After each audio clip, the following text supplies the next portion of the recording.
તો ભાઈ ધંધામાં છે ને ઘણી બધી બ્રેક આવ્યા બાદ પાછો બીજો નવો ધંધો હવે ચાલુ કર્યો છે આપણે, એ જ વિડીયામાં આપણે વાત કરીશું।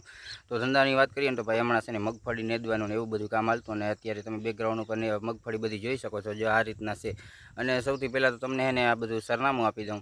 ગામ ચંદ્રાવાડાના પાયરું નામના સરનામાથી મમાઈના લોકેશન તરફ છીએ આપણે। લોકેશન તમને બતાવી દઉં હમણાં ઝૂમ કરીને। આપણે ટાર્ગેટ છે મમાઈ માતાજીનું મંદિર તરફ જવાનો। નીંદવામાં તો છે ને જો આ બધી મગફળીઓ અત્યારે હાલમાં છે ને નીંદાઈ ગઈ છે, અને આ રીતના કંઈક પોઝિશન છે જો મગફળીની, હજી લીલી છમ ઊભી છે। અને આને છે ને વાઢ એટલે કે આને ખેંચવા માટે છે ને ઘણો બધો સમય લાગશે, હજી 15થી 20 દિવસ જેટલો સમય લાગી શકે છે, કેમ કે જો આ બધી તો છે ને લીલી છમ છે, પાણી પણ ચાલે છે અને હમણાંનો વરસાદ પણ થઈ ગયો। અને આપણે મમાઈ માતાજીનું મંદિર જો આ તરફ છે, એ બાજુ આપણે નીકળવાનું છે આજે ભંગારની ફેરીમાં। જો અહીંયા ઝૂમ કરીને બતાવો ને, જો અહીંયા એટલે દેખાય છે અહીંયાથી મમાઈ માતાજીનું સ્થાનિક મંદિર, અને ત્યાંથી મેન હાઈવે રસ્તો પણ લાગુ પડે છે। અને હું આ સિંગલપટ્ટી રસ્તા ઉપર સંદ્રાવાડાથી જે મમાઈ તરફ લાગુ પડે છે આ બાજુ, અને સિંસલી મોઢવાડા ઘણા બધા ગામડિયા તરફ રસ્તો આ જાય છે। ચાલો હવે આપણે આગળ તમને આ વિડીયોની અપડેટ આપતો રહીશ। તો ભાઈ આ છે ને મમાઈ તરફ જતો રસ્તો છે, અને જે આપણે આ તરફ તમને બતાવ્યું છે આ રસ્તો છે ચંદ્રાવાડા અને પાયરુંનો। અહીંયા ચોકડી થાય પડે છે ને ત્યાં છે, જો આ સિંસલી બાજુનો રસ્તો છે, અને આ બધો છે વાડી વિસ્તારનો। અને જો આ પાણીને અત્યારે છે ને હાલમાં એ વરસાદનું તો નથી, અત્યારે હાલમાં છે ને મગફળી બધી સેલવી રહ્યા છે ખેડૂતો, કેમ કે હજી છે ને લીલી છમ ઊભી છે મગફળી, અને જો પાણી ના આપે તો ઓલા સુઈયા ને જે નાના નાના બીબડા ને એ બધું થયું હોય ને એમાં નુકસાની આવે। એ બાકી અમુક ટૂંકી મુદતની મગફળી હોય ને એ પણ ખેંચાઈ જાય થોડાક સમયમાં, પણ હવે ક્યાંક કામ પૂગે છે, હવે આગલી અપડેટ આવશે। તો હવે આપણે છે ને જે જવાનું છે ને ટાર્ગેટ, હવે જો અહીં છકડા રિક્ષા કમ્પ્લીટ છે ને 4 રસ્તાની નજીક આપણે છીએ। હવે અહીંયાથી આપણે જવાનું છે આ સીધે રસ્તે જાય છે મમાઈ તરફ। મમાઈ માતાજીનું મંદિર છે, અને ત્યાં આપણે એની આજુબાજુમાં વાડી વિસ્તાર છે ને, જો આ બાજુ સામે દેખાય છે, આ બાજુ કંઈક ભાઈબંધો છે, સબસ્ક્રાઈબરો છે, તો આપણે એ બાજુ જઈએ અને ભંગારની ફેરી કરવાની છે આપણે।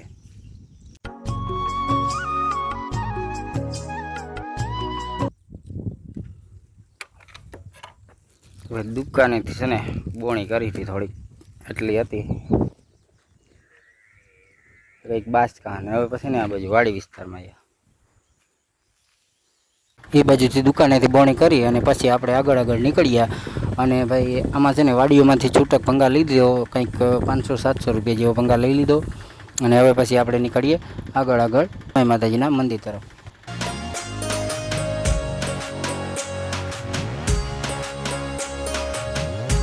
અને એને ભાઈ રિક્ષાની ફેરી કરતાં કરતાં એને આમ ચારેય બાજુ જોવું પડે। તમને કહું, આ ડબ્બા યાર વેચાતા લીધા હોય ને પાછા પડી જાય તો ખોટું થઈ જાય ભાઈ। 20 રૂપિયાનો ડબ્બો લીધો હોય ને ફ્રીમાં આવી જાય।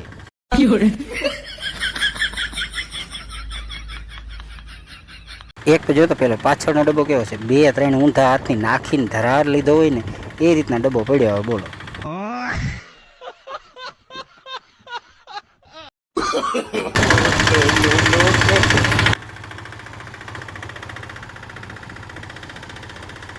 અહીંયા મમાઈ માતાજીનું મંદિરની ચોકડી આવે ને ત્યાંથી મમાઈ માતાજીનું મંદિર છે ને ત્યાં બાજુમાં દુકાન છે, બાપુની દુકાન છે, ત્યાંથી કંઈક પુઠ્ઠા ને એવું બધું થોડોક ઝીણો મોટો ભંગાર હતો એ લીધો, અને થોડોક વિસામાં પણ લઈ લઉં। પાણી પીધું, પછી મસાલો ખાધો, અને 2 ઘડી બેસીએ। અહીંયા બેસવા લાયક સ્થાનક છે મમાઈ માતાજીનું મંદિર। અહીંયા પણ મિત્રો બધા દર્શન કરી લેજો, મમાઈ માતાજીના સ્થાનક દર્શન। અને આ છે બાપુની દુકાન, અને આપણા ભાઈબંધ પણ છે।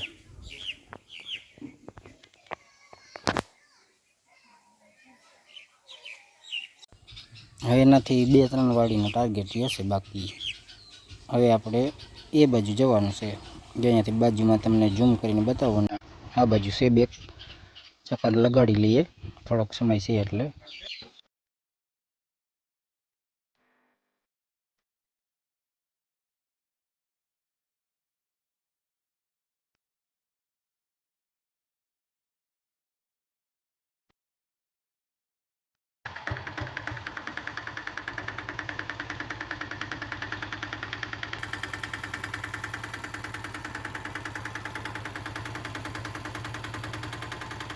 વાડી વિસ્તારની બારોબાર અને આપણો ધંધોનો ટાઈમ હવે થઈ ગયો છે પૂરો. અત્યારે હે ને ઘડિયાળ નથી મારે, કોઈ પ્રોફેશનલ માણસની જેમ તમને તો ખબર છે કે મારે એ રીતના ઘડિયાળ ને 2 મોબાઈલનો ને એ રીતના છે નહીં. તો આપણે જો ગાડી અહીંયા રાખી દીધી ને આપણે તમને બધાને ખબર છે કે આપણે કઈ રીતના ધંધો ને સંતોષી માણસ કેટલા છીએ આપણે. તો એ રીતના છે ને ધંધાનો ટાઈમ હવે 12 વાગે ને 11 થી 12 વાગવા જેવો સમય થવા આવ્યો છે. તો આપણે હવે ધંધાનો સમય થઈ ગયો આપણે પૂરો. આપણે જે કદાચ જૂના વિડીયો કદાચ તમે જોયા હોત ને તો જે આ વાડી હતી અહીંયા આપણે છે ને નીંદવાનું કામ હાલતું હતું. જે આ વાડી છે ને આ વાડીમાં નીંદવા ને અમે છે ને અહીંયા જ આવતા ને સામે જે ઓલા ઝાડવા દેખાય ને ત્યાં અમારે રિક્ષાને રાખતા. જો આજ રિક્ષા અત્યારે હાલ પડી છે, અત્યારે ભંગારની ફેરીમાં છે. અને એની પહેલાં કંઈક મહિના દિવસ પહેલાં નીંદવા આવતા. જ્યાં ખેતરમાં ખડ જોઈ રહ્યા છો ને જો પાસે એક વખત નીંદી ગયા ને પાછું જો જ્યાં સામે દેખાય મોટા મોટા છોડવા થઈ ગયા છે. પડી હવે છે ને ખેંચવાની તૈયારી બી થાય ને ત્યારે પછી પાછું માણસોનું કામ પડે. અને એની પહેલાં છે ને ભાઈ આપણે છે ને આપણો ધંધો લઈ લીધો. શું છે કે આપણે રોજીનો તો થાય, બીજું તો હવે શું છે કે ભંગારમાં ભાઈ બજાર છે ને થોડીક ડીમ વહી ગઈ ને લોખંડની ને એ બજાર મીડિયમ છે. ને અમુક ઘણા બધા હતા મિત્રો છે, કોઈ ભાઈબંધો સબસ્ક્રાઈબરો બધા ગોતતા કે ભાઈ ક્યાં ખોવાઈ ગયો. ભંગારમાં છે ને કેટલી વસ્તુ લીધી ને એ પણ તમને બતાવી દઉં. એક ભાંગેલ તૂટેલ છે, ભંગાર તો કે ભંગાર હો, પછી કોમેન્ટ ના કરતા કે આ વસ્તુ જોઈએ ને પેલી વસ્તુ જોઈએ. એમાં તેલના ડબ્બા છે, તેલના ડબ્બા છે, પછી એક ખાટલો છે. એ પણ કોઈને જોતો હોય તો કહેજો. વધારે છે ને ફોર્સ નથી કરતા, કેમ કે જોતો હોય તો ખરેખર જોતો હોય ને તો કદાચ આપી દે. અને સામાન્ય કિંમત હોય 100-150. એમાં ઘણી બધી બીજી તકલીફ હોય. જો આ સામાન્ય વેલ્ડિંગ હોય ને એટલે રીએ નહીં. કદાચ 100 રૂપિયાનું લઈને 100 રૂપિયા આપણે વેલ્ડિંગવાળાને જઈએ તો પાછું એ છે ને મોંઘું ને તાણી જાય 110% ભાઈ. એટલે એવી વસ્તુ છે ને બને ત્યાં સુધીમાં ભંગારમાંથી સાજું કરીને અંકાય નહીં. એક મિનિટ પંખો પણ છે આપણી પાસે. જો આ પંખો છે, હવા આપીને હે ને થાકી ગયા હતા. એ પછી છેલ્લે ક્યાં જાય? ભંગારમાં. જો આ પૂરું થઈ ગયું હાવ, એટલે પંખો પણ માગતા નહીં, એ પણ પૂરું થઈ ગયેલું છે. વાયરિંગ બરી જાય. હવે ભંગારમાં કિંમત હોય 100 કે 110 રૂપિયા, અને એનાથી પછી બગડે તો કદાચ 400 રૂપિયા તેનું બંધામણ હોય. એટલે એ પણ સોના કરતાં ઘડામણ થઈ જાય મોંઘું. એટલે એ વસ્તુ પણ આપણે કાંઈ કર્યા જેવી છે નહીં. પછી એનાથી આગળ હાલતા પૂઠા છે. પૂઠા એટલે પૂઠા તો ક્યાંય ચાલે જ નહીં. કોરા પૂઠા કદાચ હોય તો સેન્ટિંગ ને એવો કોઈ આ પુલિયાના આવા કોઈ કામ હાલતા હોય તો એમાં લગાડવામાં કામ આવે, જેથી કરીને ઓઇલ ને બધું મિક્સ ના થઈ જાય. અને આમાં છે ઓલી દવાની ડબલીઓ, આ ખેતીમાં છાંટતા હોય ને દવાની ડબલીઓ છે, ઠંડા પીણાની ડબલીઓ છે. આ રીતના કાંઈક હોય. આવું બધું છે ને તમને બધું ભંગાર બતાવી દઉં. અને એક અહીંયા ડબ્બો પડ્યો છે, એ પણ કટાઈ ગયેલો છે. બીજા માણસોની જેમ અમુક શું છે કે કટાઈ ગયેલા હોય માણસો, કંઈ કામ ના આવતા હોય. જે એક અંદરે પંખો હતો એ હવાનો જ પંખો હતો. આ કાઢીશ ને તો બધું બગડી જશે, પણ હવે એમાં કઈ જગ્યાએ એમાં ગોઠવાઈ ગયો હોય કંઈ ખબર નથી મને. આ છે બિસ્લેરી. ઓલા બિસ્લેરી આપણે ઠંડા પીણાને એવો પીતા હોય ને, કોઈ ઠંડાની બોટલ હોય, બિસ્લેરીની બોટલ હોય. અહીંયા કંઈક આમાં હે ને પૂઠા ને એવું બધું છે.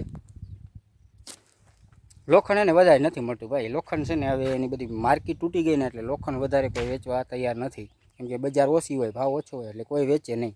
હવે બહારની કંઈક ફેક્ટરીઓ છે, એમાં માલને બધું હેડલિંગ આડાવરું થતું ન હોય ને તો એ કદાચ બની શકે ભંગારની બજાર કદાચ તૂટી જાય.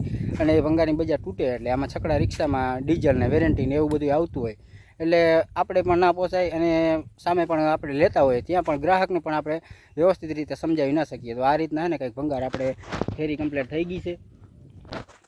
ને હવે આપણે જવાનું છે ઘર તરફ. પરિયાણ માંડીએ આપણે છેલ્લા ક્યાં જઈએ? ઘરે. કેમ કે બધા હરીફરી અને આપણે બધાને તમે છો પછી કોઈ બીજા છે, કોઈ પણ હરીફરી કામેથી આવી ધંધેથી અને ઘર તરફ નીકળવાનું હોય તો હું એ જ રીતના હવે ઘરે નીકળું. અને આપણે આ વિડીયો આપણે અહીંયા પૂરો કરી નાખીએ. જય હિન્દ, જય ભારત.